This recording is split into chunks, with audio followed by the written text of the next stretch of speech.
Hello अस्सलाम वालेकुम। Welcome back to my channel SV Dheerwani. तो जैसे कि हफ्ते का वादा था, लेकिन वीडियो अपलोड नहीं कर पाई मैं।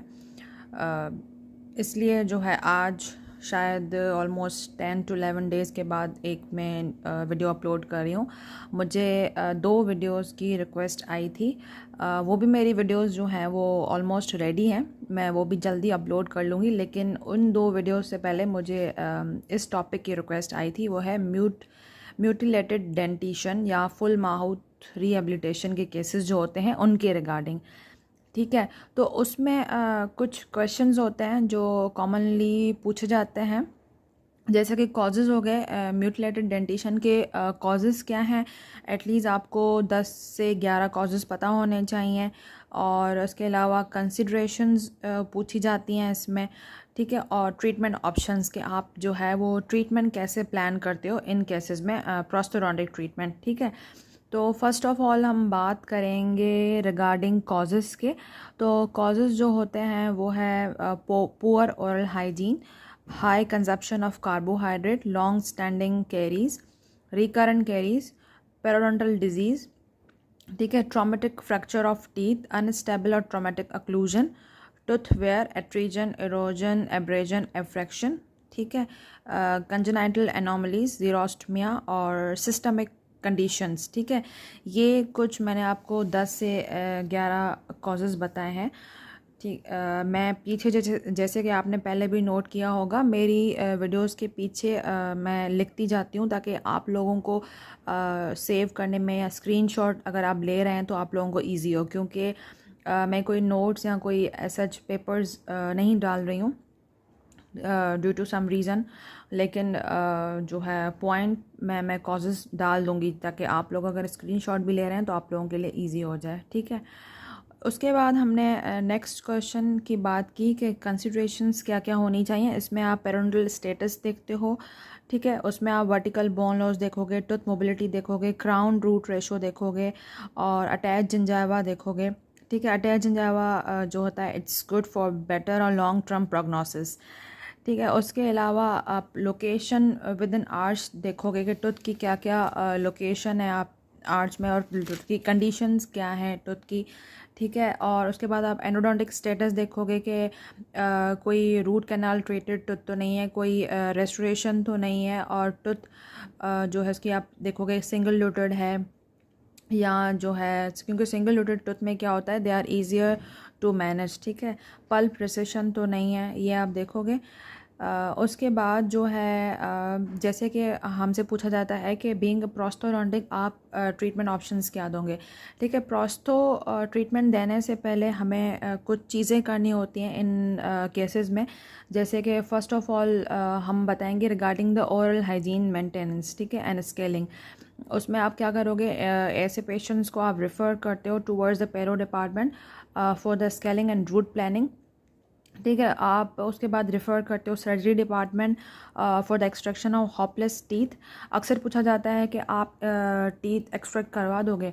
भाई जो टूथ हॉपलेस हैं, जिनका कोई चांस ही नहीं है मतलब कि सेव करने का, उन टूथ को तो हम एक्सट्रैक्ट ही करवाएंगे। ज़्यादा आंसर सूटेबल ये होगा कि हम सर्जरी डिपार्टमेंट रेफ़र कर देंगे और उनसे ओपिनियन लेंगे कौन से टूथ जो है हम सेव कर सकते हैं और कौन से टूथ हम एक्सट्रैक्ट कर सकते हैं। ठीक है, बेटर हमें वो ही बताएंगे सर्जरी डिपार्टमेंट वाले। उसके बाद हम एंडोडोंटिक डिपार्टमेंट में उनको रेफ़र करेंगे। वही वाली बात हो गई कि कोई टूथ को रेस्टोरेशन रिक्वायर्ड है, किसी को रूट कैनाल ट्रीटमेंट रिक्वायर्ड है।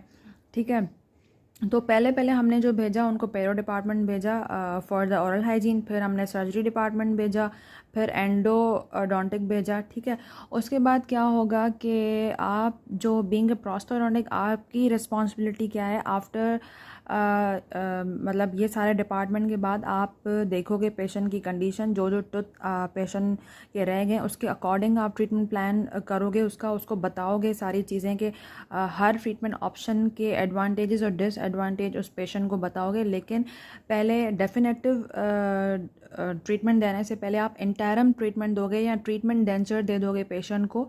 ठीक है, और फॉलो अप पे रखोगे। After getting the stabilization phase हम जो है वो डेफिनेटिव की तरफ जाएंगे, ठीक है। पहले लेकिन आपको ट्रीटमेंट डेंचर के बारे में बताना बहुत ज़रूरी है।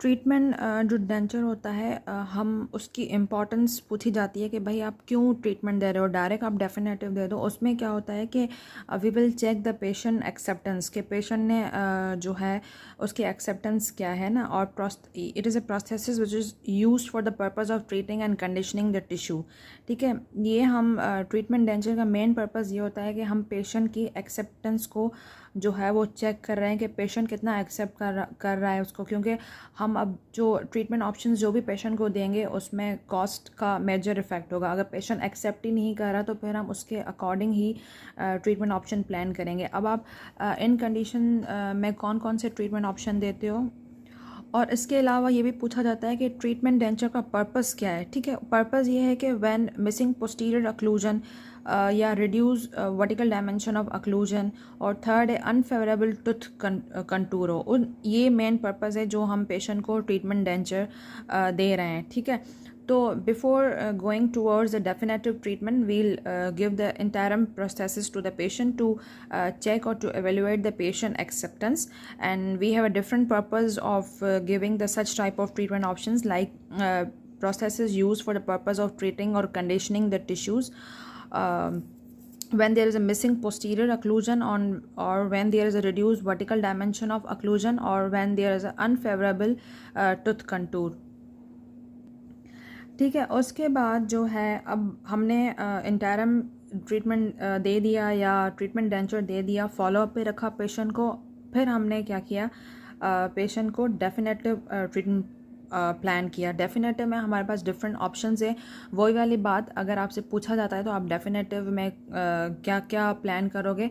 पेशेंट आपके सामने नहीं है, आपको सिर्फ एक सिनेरियो दिया गया है, इसलिए आपको पता नहीं है कि कौन से टूथ प्रेजेंट है, कौन से एब्सेंट हैं, और अपर में क्या कंडीशन है, लोअर में। तो आपको सारे ट्रीटमेंट ऑप्शंस बताने हैं विद एडवांटेजेस और डिसएडवांटेजेस, लाइक अगर वो भी पूछे जाते हैं। अदरवाइज ट्रीटमेंट ऑप्शंस आपके वही सारे होंगे, लाइक कास्ट पार्शियल डेंचर हो गया, फिक्स्ड हो गया, combination of fixed and removable हो गया, उसके बाद कंप्लीट डेंचर, इमीडिएट डेंचर हो गया, ओवर डेंचर हो गया, इम्प्लांट सपोर्टेड प्रोसेसेस हो गया, ठीक है। अब अगर आपसे ये पूछा जाता है कि भाई कास्ट पार्शियल डेंचर आप क्यों पेशेंट को ऑप्शन दे रहे हैं, तो आप उसके सारे एडवांटेजेस और डिसएडवांटेजेस बता दें। आप क्यों पेशेंट को कंप्लीट डेंचर का ऑप्शन दे रहे हैं, आप क्यों ओवर डेंचर का दे रहे हैं, आप क्यों इम्प्लांट सपोर्टेड का दे रहे हैं, ठीक है। वो सारी चीज़ें आपको हर ट्रीटमेंट ऑप्शन पे कमांड होना चाहिए कि आप अगर ये ट्रीटमेंट ऑप्शन चूज़ कर रहे हो तो उसका पर्टिकुलर रीज़न क्या है और पेशेंट को उस ट्रीटमेंट ऑप्शन से क्या फ़ायदा होना है, ठीक है। तो ये सारी चीज़ें मैं पहले भी अपनी वीडियोस में बता चुकी हूँ। हर ट्रीटमेंट ऑप्शन को मैंने डिस्कस किया है, क्योंकि ऑप्शंस हमारे पास यही हैं, बस आप अपने ट्रीटमेंट ऑप्शन को जस्टिफाई कर पाएँ, वो वाला ट्रीटमेंट ऑप्शन आप दोगे पेशेंट को।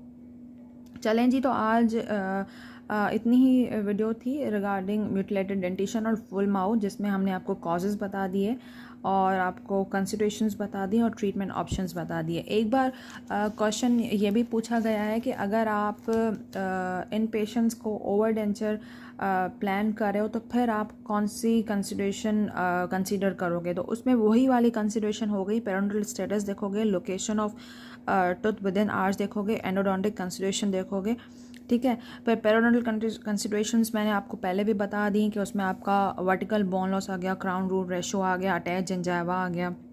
उसके बाद एंडोडोंटिक में वही रेस्टोरेशन तो नहीं है, कोई रूट कैनाल ट्रीटेड तो नहीं। अबटमेंट लोकेशन में थोड़ी चीज़ें डिफरेंट हो जाती हैं, लाइक ओवर डेंचर अगर हम प्लान कर रहे हैं तो उसमें कैनाइन एंड प्रीमोलर जो होते हैं वो ज़्यादा फेवरेबल होते हैं, ठीक है। और एटलीस्ट 1 टूथ पर क्वाड्रेंट आपका होना चाहिए जब आप ओवर डेंचर प्लान कर रहे हो इन केसेस में, ठीक है। तो ओवर डेंचर का पूछा जाता है तो फिर आपसे उनमें पूछा जाता है कि जो है अगर सेंट्रल इंसाइज़र है, लेटरल इंसाइज़र है, कैनाइन है, तो फिर उनका आप एडवांटेज बताएं इन केसेस में क्या क्या होगा। तो सेंट्रल इंसाइज़र अगर है तो वो आइडियल लोकेशन है और वो प्रोटेक्ट करेगा प्री मैक्सिला को।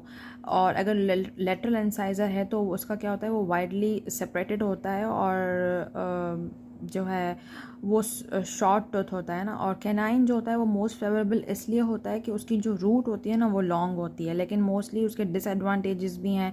ये ओवर डेंचर के रिगार्डिंग मैं जो बनाऊंगी वो नेक्स्ट वीडियो में बनाऊंगी, क्योंकि ये काफ़ी लंबी चौड़ी बात हो जाएगी। आप सिर्फ अभी इन पर्टिकुलर चीज़ों पर स्टिक रहें कि म्यूटिलेटेड डेंटिशन में अगर कॉजेज़ पूछे जाते हैं तो 10 से 11 कॉजेज़ यही हैं जो सिंपल आपको रखने हैं, ज़्यादा चीज़ों में अंदर नहीं जाना है। कंसिडरेशंस मैंने आपको बता दी, और ट्रीटमेंट ऑप्शंस क्या हैं। Before giving the definitive treatment option आप पेशेंट के लिए क्या प्लान करोगे, ठीक है, जो मैंने आपको बता दिया। ट्रीटमेंट डेंचर, ये 4 चीज़ें जो हैं इस टॉपिक में मोस्ट इंपॉर्टेंट पूछी जाती हैं। रही बात ओवर डेंचर की, वो मैं आपको नेक्स्ट वीडियो में बता दूंगी ओवर डेंचर के बारे में, लेकिन वो वीडियो अपलोड करने से पहले मैं वो 2 वीडियो अपलोड करूँगी जिसकी मुझे रिक्वेस्ट आई हुई है, ठीक है। तब तक अपना ख्याल रखें, मेरे चैनल को लाइक करें, सब्सक्राइब करें, मुझे कमेंट करें और दुआओं में याद रखें। अल्लाह हाफ़िज़।